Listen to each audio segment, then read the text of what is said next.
Quem me pariu foi o ventre de um navio. Quem me ouviu foi o vento no vazio, do ventre escuro de um porão. Vou baixar no seu terreiro, epa raio, machado, trovão, epa justiça de guerreiro. Isso é Yaya Macemba, da Maria Bethânia, está nesse CD aqui chamado Brasileirinho. E eu estou usando esse trecho dessa música belíssima dela para introduzir o assunto dessa semana, que são as religiões de matriz africana. Nós vamos voltar depois aqui no Brasileirinho, na Maria Bethânia, em algumas outras produções culturais onde nós encontramos as influências aqui das religiões de matriz africana. Mas vamos começar do começo. Nós vínhamos falando que no Brasil nós temos 3 raízes da nossa identidade religiosa. Nós abordamos na última semana a raiz indígena, a raiz dos povos originários, com toda a questão da Pachamama, da reverência ao sagrado na natureza, do sentir-se sagrado junto à natureza. Nessa semana nós vamos para essa segunda raiz, que é a raiz que vem com os povos escravizados do continente africano, de onde nós vamos ter as religiões de matriz africana. É importante essa palavra matriz, porque elas não são religiões africanas.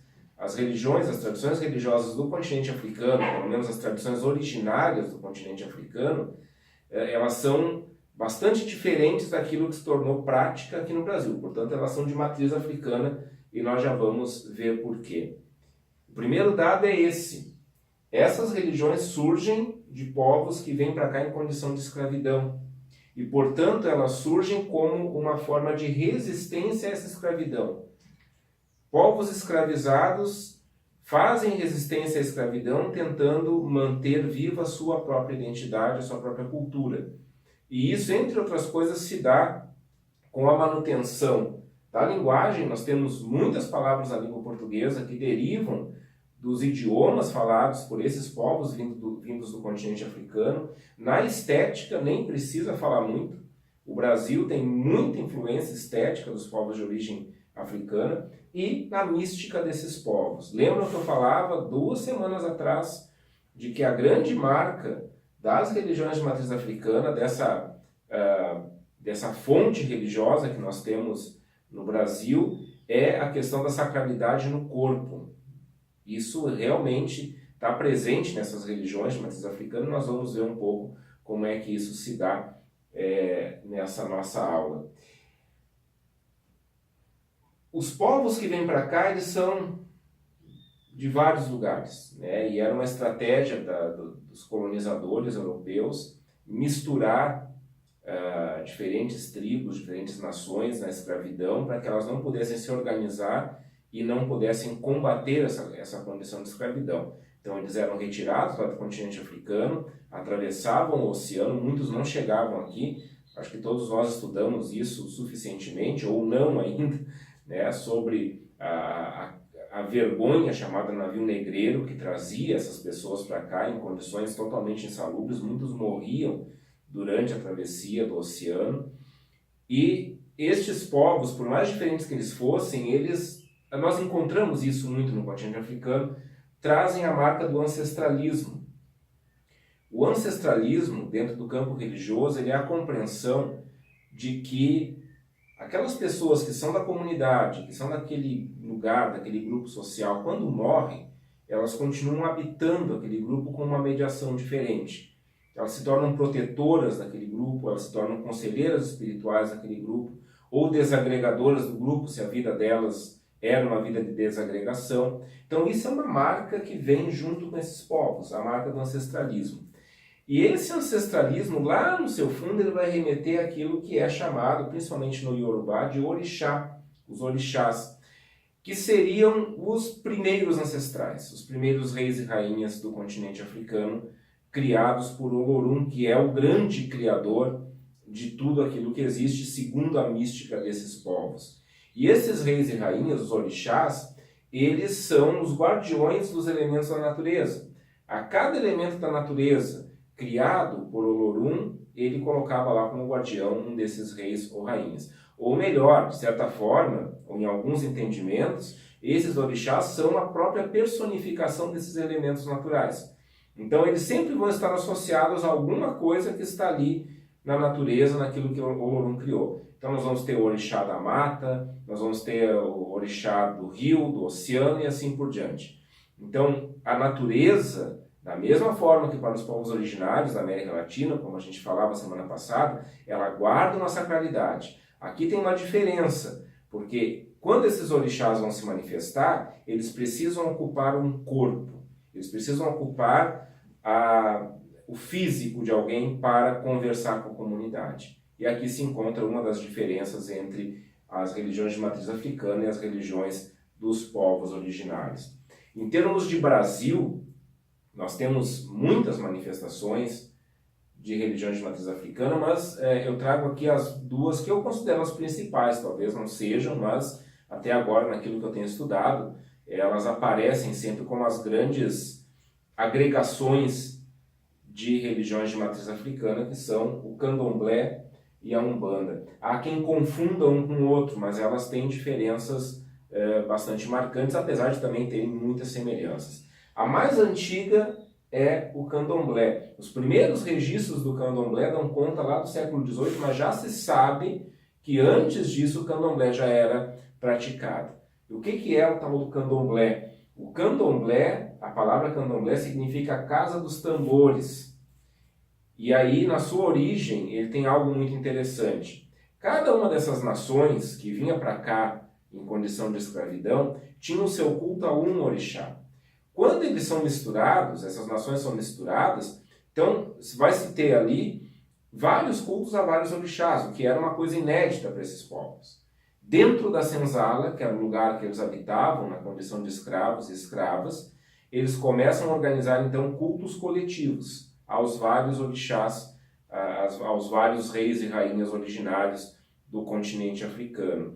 E lá eles também elegem alguém que é o guardião desses santos, né? E aí o santo ele entra aqui como já um sincretismo com a tradição cristã, que estava aqui pelos portugueses principalmente, um guardião desses santos todos, para que esses santos se entendessem lá e não entrassem em conflito.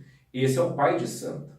Esse é o Babalorixá ou a Ialorixá. É o Babalorixá se for um homem e a Orixá se for uma mulher. Então, essa casa dos tambores, que é onde se invocam todos os santos, todos os orixás da África, ela passa a ser então o lugar de culto do candomblé.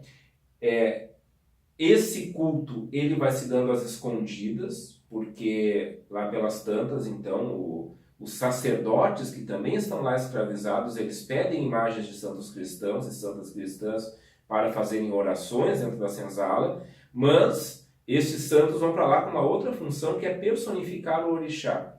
Então, por isso a gente tem até hoje várias festas de orixás, onde a imagem do orixá é um santo da Igreja Católica Romana. Aqui na nossa região, Porto Alegre, o caso mais explícito talvez seja Nossa Senhora dos Navegantes, que está ali e também é cultuada como Iemanjá, ou São Jorge. São Jorge talvez mais ainda, porque a imagem de Iemanjá ela já é bastante difundida. A gente tem diferenças bem grandes na imagem de Iemanjá, na imagem de Nossa Senhora da Conceição. Mas São Jorge não. A imagem de São Jorge e de Ogum, se eu não me engano, que é o orixá que corresponde a São Jorge, é a mesma. Existe uma imagem original do orixá, sim, mas o que nós temos difundido em nossa região é a imagem de São Jorge. Então esse sincretismo ele vai recodificando esse culto aos orixás vindo diretamente do continente africano.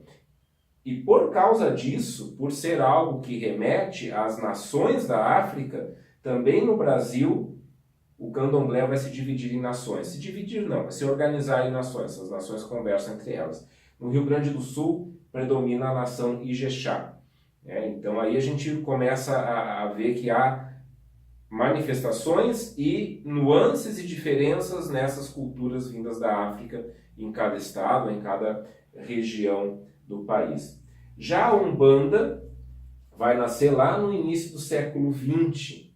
E a Umbanda não vai apenas recodificar o culto aos orixás lá do continente africano, como o candomblé já tinha começado a fazer, mas ela vai fazer um sincretismo, uma mistura entre cristianismo, candomblé e espiritismo. A Umbanda vai nascer dentro de uma casa espírita, onde o seu fundador, se eu não me engano, em 1905, isso acontece, ele vai incorporar na casa espírita aquilo que seria o espírito de um caboclo.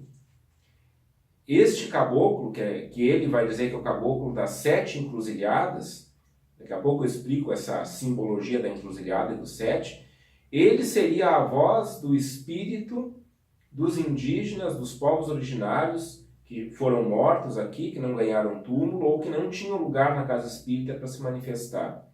E ele vai dizer que também existem os espíritos dos preto velhos, ou seja, das pessoas que foram escravizadas, vindas da África, que morreram aqui, também não encontraram espaço para se manifestar dentro da casa espírita. E a partir daí, então, se organiza uma outra casa espírita para que esses espíritos se manifestem. Isso vai dar origem à Umbanda que quer dizer, se eu não me engano, a palavra vem de Angola, arte de curar.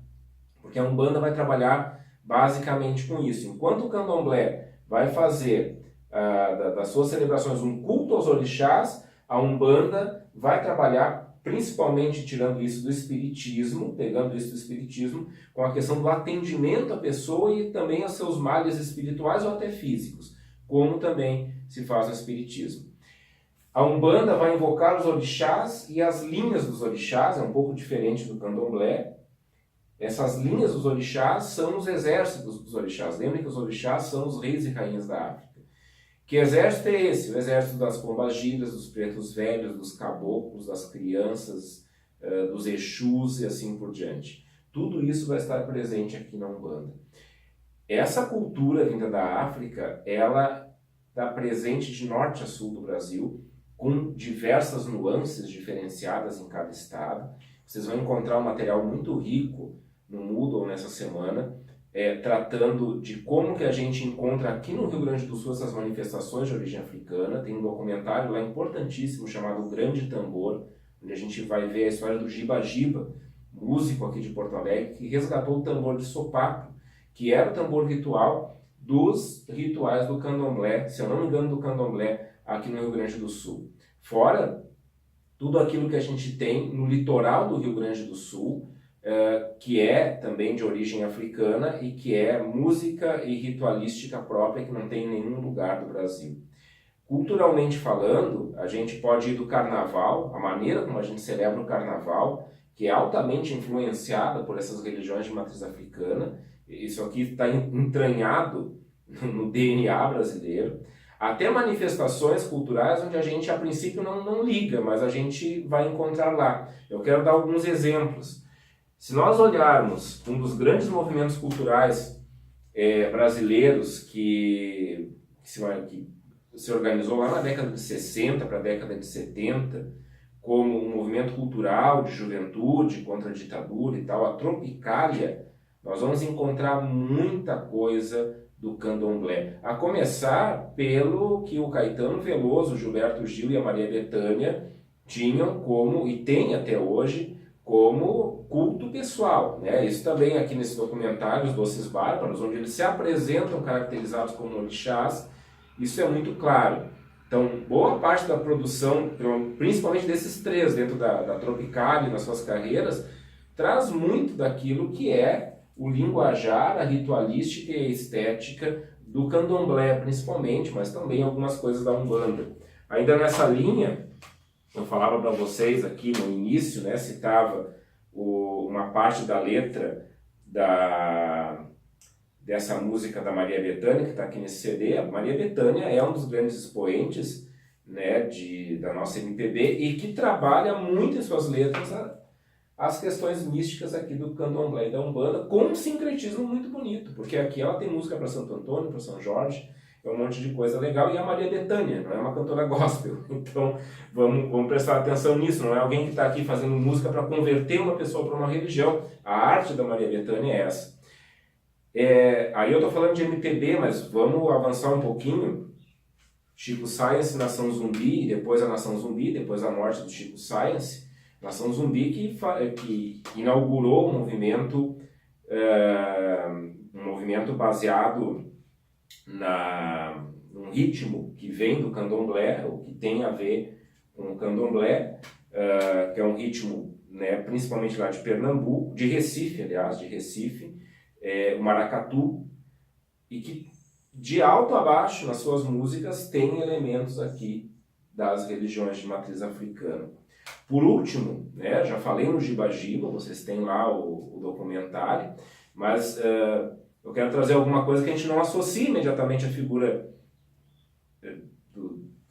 daqueles que vieram da África em condições de escravidão e tal, mas que é algo predominante aqui na cultura do Rio Grande do Sul, que é a milonga. A palavra milonga vem do dialeto, vem da língua falada originalmente em Angola, significa palavra ou palavras, né? Isso segundo alguns tradutores.